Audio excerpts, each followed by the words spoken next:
کې خو د حکم د وړو بولو د الک او د جنۍ مخکې د دې چې دی قابل د خوراک شي، یعنې ولادت نه تر فتوامه چې دی د مور شودس کې یا نور شودس کې د خوراک قابل نه وي، د دی بولو وړو بولو څه حکم ده؟ نو باب کې به مولوي صاحب دوه مسلې تاسو ته راشي. اوله دا ده چې دا دواړه بولې ناپاکه دي که پاکې دي؟ یو. دویمه دا ده که ناپاکې وي د دې د پاکولو طریقه او د طهارت طریقه یې څه ده؟ اولې مسلې ته وګورئ. اوله مسله کې اصحاب ظواهر داود ظاهري او امام شافعي احمد بن حنبل دی وایي چې د الک واړه بول پاک دي، د دی بول پاک دي.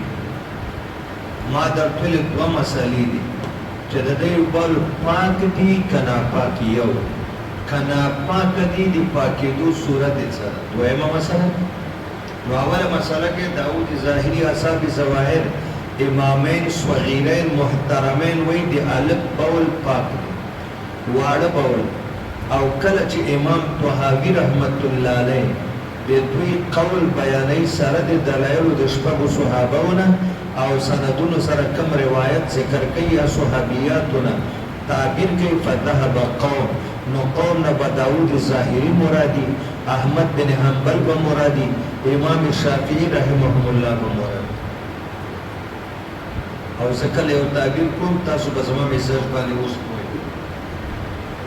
چې کله په یو مسله کې امام مالک امام ابو حنیفه رحمهم الله یو ځای شي او د دواړو رایې یوی، نو من تعبیر ادبا احتراما داسې کوو امامین کبیرین محترمین داسې فرمایي.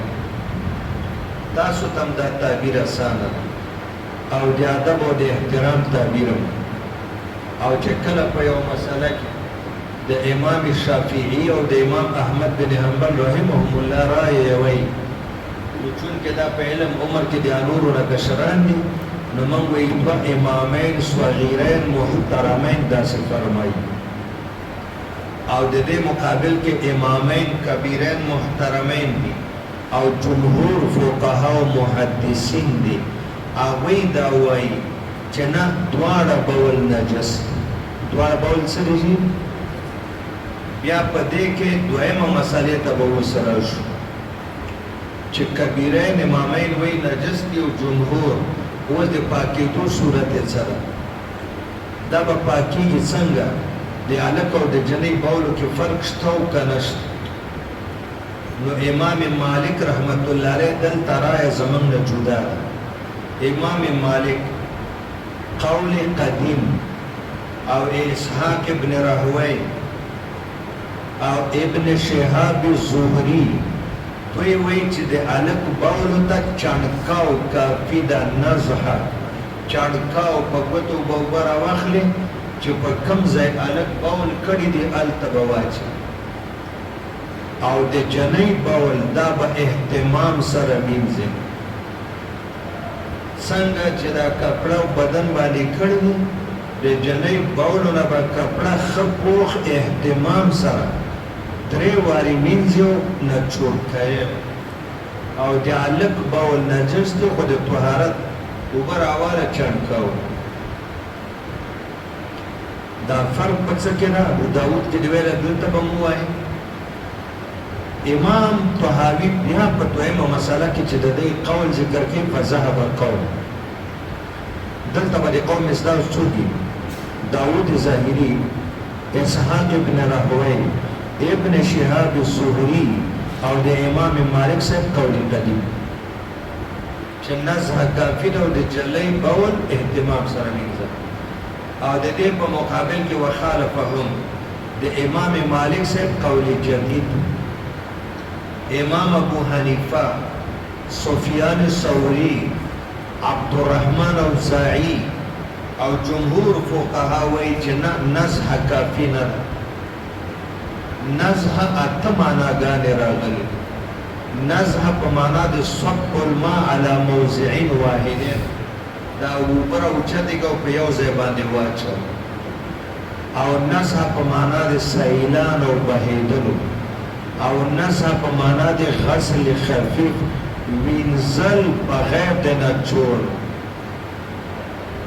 ما تاسو ته مثال ویلو دلته اوس راغی رسول الله مبارک صحابه ته وایي انی لاعرف مدینة ینفح البحر بجانبه. ما ته یو ملک او شهر معلوم ده چې هلته سمندر بهیږي نو سمندر چڼکاو کوي داسې لکه بهیږي هغه د عمان علاقه ده. دا اوس چې ابنای هرمز کوم ځای باندې د امریکې او د ایران جګړه دا تنګی د غر ده د یو طرف ته عمان ده بل طرف ته ایران ده دا تنګی د دې دواړو ده. امریکا لغړه بدماشي ورسره وزه په چا اورېدلي نه و یو پې طالبانو غوږونه ول بل پې شیعهګانو ونیو نو دا عمان یاد کړی ده.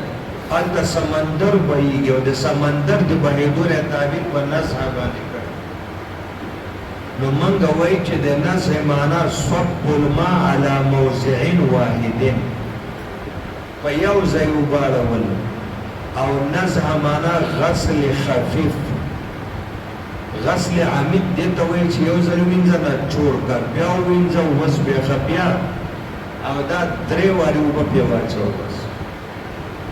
اوس فرق څه ده چې د جنۍ غسل عمیق سره د اهتمام او د هلک صب الماء علی موضعین یا غسل خفیف څلور فرقونه تاسو بیان کړي. پیله فرق دا ده چې د جنۍ مخرج کلاو ده خورې ورې بولې کوي او د هلک مخرج تنګ ده په یو ځای بولې کوي نو چې هغه خورې ورې دي غسل عمیق غواړي اهتمام سره او د هلک مخرج تنګ ده په یو ځای ده نو په یو ځای وغواړول کافي.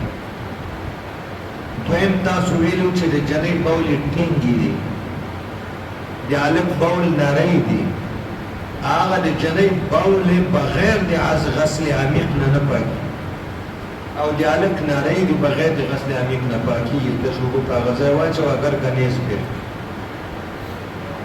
او درېیمه خبره دا ده چې د جنۍ بولې بدبوداره دي بدبویي پکې د وړو بول او د هلک بولې چې دي دې کې بدبو نشته هغه چې موږ غسل عمیق وایي دې وجې نه چې بدبو ختمه شي او د هلک بولو کې بدبو نشته. او څلورمه دا ده چې هلک سره مینه محبت ډېرې په کور کې څوک ځمکې ته نه پرېږدي یوې والا بلې والا هغه بولې په ډېرو کوي نو که غسل سره د اهتمام ای حرج ده ولا حرج فی الدین او تا ویلي البلیة اذا عمت خفت او جنۍ سره مینه نه دی چا قسم په خدای د خپلې مور هم اکثره مینه نه وي د پلار یې نه وي چوټۍ دا لږ واله زه ترکاري مړه لرې کار ته واچوه وزه تاسو ته هدایت کوم زما د زامنو نه ډېره مینه د لوریانو سره د زامنو نه زیاته توجه لوریانو د اسمان نه لاندې او د ځمکې د پاسه دا به زه بیا تکرار کړم د اسمان نه لاندې او د ځمکې د پاسه د جنۍ د مینې او د محبت او د ناز او د نیاز یو ځای ده چې پلار بل ځای نشته. په کور کې مور هم جنۍ ته مینه نه ورکوي زوی ته ښه خوراک یې وایي هلک ته ورکوي ښه ناشته یې وایي هلک ته ورکوي ښه کپړه یې وایي هلک چې د هلکانو نه څه پاتې شي هغه جنکو ته یا پاتې نه شي ځان لاسې چټني وکړي روټۍ ورسره خور د خور سره اکثره دښمني واده نه پس سخر اکثره انګور سره زیاتی کوي خواښې زیاتی کوي لیور زیاتی کوي. تاسو معاشرې نه ځان خبر کړئ دا قتلونه ولې کېږي که خاوند د سړي زوی په زړه کې ترس او شفقت وي او دا سوچ وکړي چې دا زما د ژوند ملګری ده او د مینې ځای بل نشته زه هغه څه پټه مینه لګوم او که هغه هم د سړي زوی دی د مور او د پلار او د خور او د بل خبرې اوري غوږونه یې ړنګوي او ښځه وهي نو دا ښځه و چې خدای زه دې ولې پیدا کوم کور کې راسره ورور ظلم کوم مور واده نه پس راسره خاوند سخر لیور خواښې د دې وجې نه لور څوک نه اخلي، ورور یې نه اخلي، پلار یې نه اخلي، خور بله خور نه اخلي. زما یو لمسی ده د شهاب زما ډریور دا بچی چې ده دلته استاد دی، ده زوی د هغه نوم حذیفه ده. موږ سره مدرسه ده، 400 طالبې دي، 10 باجیاتې دي. نور چې څنګه د خوبه راویښ شي او دا طالبات یې پسې راغلي، دا یې اوچت کړی چې کله وږی شیره یې وړي مور ته ورته شوده ورکړي، بیا چې زه لاړ شم په زور یې راوغواړم چې حذیفه لږ راوړي.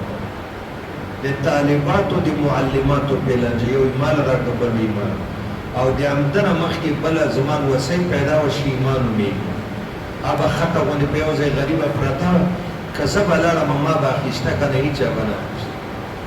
ما ویل یا الله حقیقت داسې ده، چونکې جنۍ څوک ډېره نالي، بلوه عامه نه ده، مشقت نشته. که چېرته یو کس باندې د ورځې امتیازې وکړي نو یو کس دپاره کپړې مینځل څه مشکله نه وي. اوس به راشو دې ته چې موږ ورته ولې نجسې وایو، معاذ ته عبارت وایي که نه، همدغه هلک او جنۍ ده چې دی کله د شودو نه جدا کړي، کیله خوري، دا غرخو کې روټۍ میده کې خوروا کې خوري، بیا د دواړو بول یو شانته نجس او یو شانته غسل مع الاهتمام غواړي او غسل عمیق غواړي. نو چې بعد الطعام حکم یو ده، خو قبل الطعام هم بیا یو پکار او فرق دا څلور.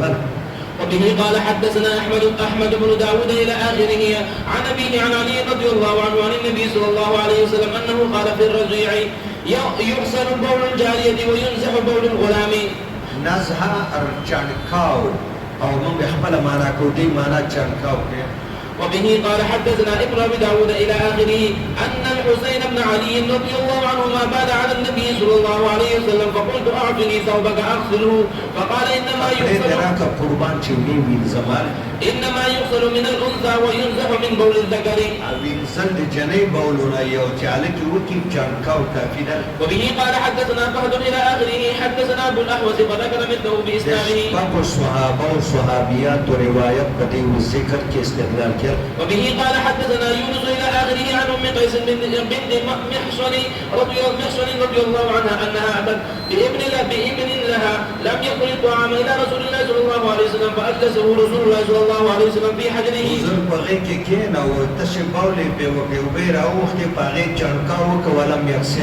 منګه وای په یو ځای اچولي جوابونه کو دی وینا تاسو چړکاوي وکړو وینې وینځلې. وبه قال حدثنا يونس قال حدثنا سفيان عن الزهري فذكر مثله باسناده.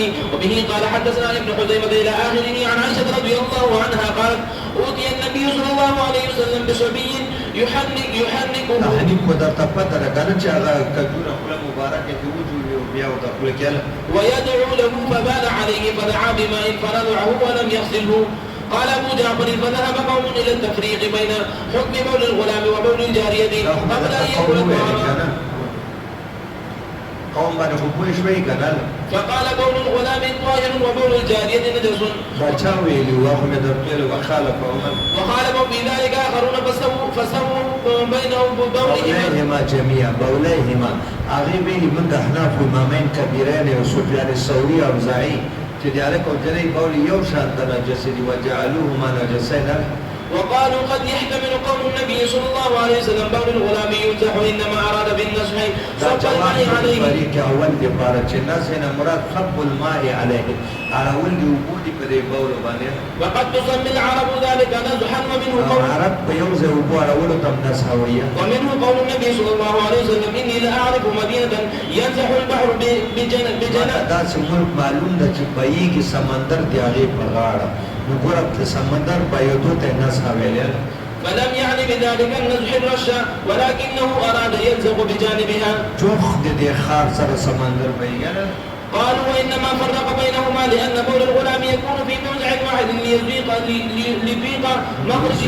مخرج تند بول په یو ځای کې وبول الجاريه يتفرق لساعته مخرج کلاو د خوري وري بول کې. فامر في بول الغلام بالنزح يريد صب الماء في موضع واحد واراد بغسل بول الجاريه اي يتبع الماء چې دا اوبه به داسې ګرځوي چې په کومو ځایونو بولې شوي دي چې هغې ته ورسېد. لأنه يقع في مواضع متفرقة وهذا محتمل لما ذكرناه. دا معنا محتمله دی هغه قول ده چې یغسل من بول الجاريه. وقد روي عن بعض المتقدمين ما يدل على ذلك في من ذلك ما حدثنا محمد بن حزيمة إلى آخره عن سعيد بن المسيب أنه قال الرش بالرش والصب بالصب من الأبوال كلها. څومره بولې چې دي چانکاو ځای کې چانکاو او د غسل ځای کې غسل، چې کوم حدیث کې رش راغلی ته چانکاو، چې کوم کې غسل راغلی غسل، دا پکې درمیانه یو قول ده. وبه قال حدثنا محمد بن حزيمة إلى آخره عن الحسن أنه قال بول الجارية يغسل غسلا وبول الغلام يتتبع بالماء. أفلا ترى أن سعيد قد سوى بين حب الأبوال كلها من الصبيان وغيرهم، فجعل ما كان منه رشا يطهر بالرش وما كان منه صبا يطهر بالصب، ليس أن بعضها عنده طاهر وبعضها غير طاهر. بصری داسې نه کوي چې بعضو ته پاکې وي بعضو ته ناپاکې، خو چې کوم ځای د رش ذکر راغلی چانکاو، چې کوم ځای کې صب راغلی د یو ځای وباړه، ولكنها كلها عنده نجسة وفرق بين التطهر من نجاستها عند تفريق چې مخرج ته وګوره د جنۍ کلاو د خوري وري بولې کوي ځکه غسل عمیق غواړي او د جنۍ الف مخرج تنده. ثم أردنا بعد ذلك أن ننظر في الآثار المأثورة عن رسول الله صلى الله عليه وسلم هل فيها ما يدل على شيء مما ذكرنا، فنظرنا في ذلك فإذا محمد بن عمرو إلى آخره عن عائشة رضي الله عنها قالت كان رسول الله صلى الله عليه وسلم يؤتى بالصبيان فيدعو لهم فأوتي بصبي مرة يوم شمرا وبول فقال صبوا عليه الماء صبا. عائشة بيبي ورته چې قربان کپڑے نه بل وینا او به راوړو په ما یو ځای واړولې الګ بول کړي ګوره دلته نه صبر راغلی ځکه د الګ د بول مخرج تنګ په یو ځای کې په ما یو ځای وبواله. وبه قال حدثنا ربيع قال حدثنا زيد قال حدثنا محمد بن حازم فذكر بإسناده مثله.